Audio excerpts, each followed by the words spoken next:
Bruce's big call Dinar Intel Thursday night November 14, 24. Listen to the full version on the official dinarreport.com website and become our supporter on Patreon. Bruce's big call Dinar Intel Thursday night November 14, 24.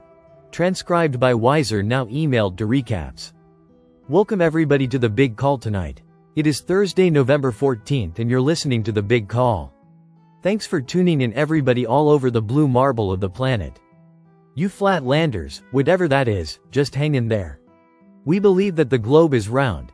The earth is round, although it's not perfectly round, but just round-ish, alright. So I want to welcome everybody that's listening as we refer to you as Big Call Universe. Thank you for tuning in. Let's get into Intel. Let's talk about it. This is really going to be a short segment, but an important segment, and this is information that has been consolidated and brought in over the last couple of days. We didn't, it's so hard for us to pin down some of the things that need to happen. Like, for example, banks are looking for, let me put it this way. President Trump is going to be making an announcement to the banks on behalf of the new US Treasury. And that is what's supposed to happen today or tomorrow. And it looks like it probably would not happen this evening, but happen sometime tomorrow. Now, once that occurs, then the redemption center leaders over various parts of the country will get out the emails to banks and to redemption centers so that they will be aware of when their notifications to the redemption center operatives, or leaders, as I call them, and to the bank managers on their emails when those are to go out. So they're contingent upon receipt of emails after President Trump notifies the banks, probably on a huge conference call about what is going on and when things are to happen. Now, that sounds pretty good, but we got some more information tonight that really looks good. First of all, the Iraqi dinar is floating on the Iraqi stock exchange, which is the ISX. And that we knew that yesterday, and also the Forex, we've got two confirmations yesterday that the dinar is actively trading on the Forex now.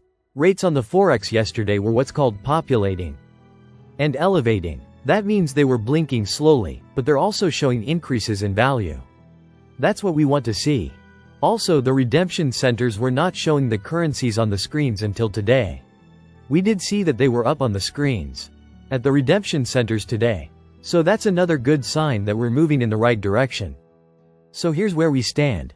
We normally talk about Iraq, and we did. We talked about the dinar, on the Forex and on the ISX, it's all good. But we also are talking about, let me get my mind right on this okay, we don't normally follow as closely as we would like. What's going on with Tier 4A so-called the Admirals groups? But we did get word that the Admirals groups are to be notified.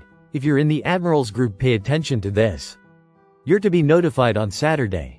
And then I believe for most of them, it would be by email that you're supposed to be notified Saturday and have access to your accounts on Monday.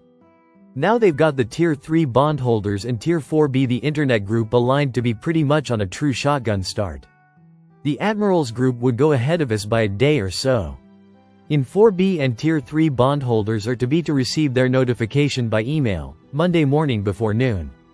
And then go in for their exchanges, like in our case to exchange currencies and redeem the ZIM. To go in Monday evening or Tuesday morning. Monday afternoon, late afternoon, evening or Tuesday morning. So that's in the Tier 3 bondholders would also receive their notifications Monday by noon and then have access to their accounts on Tuesday. So that's a pretty close shotgun start, but the whole rollout of this is probably 12 to 24, maybe as many as 36 hours.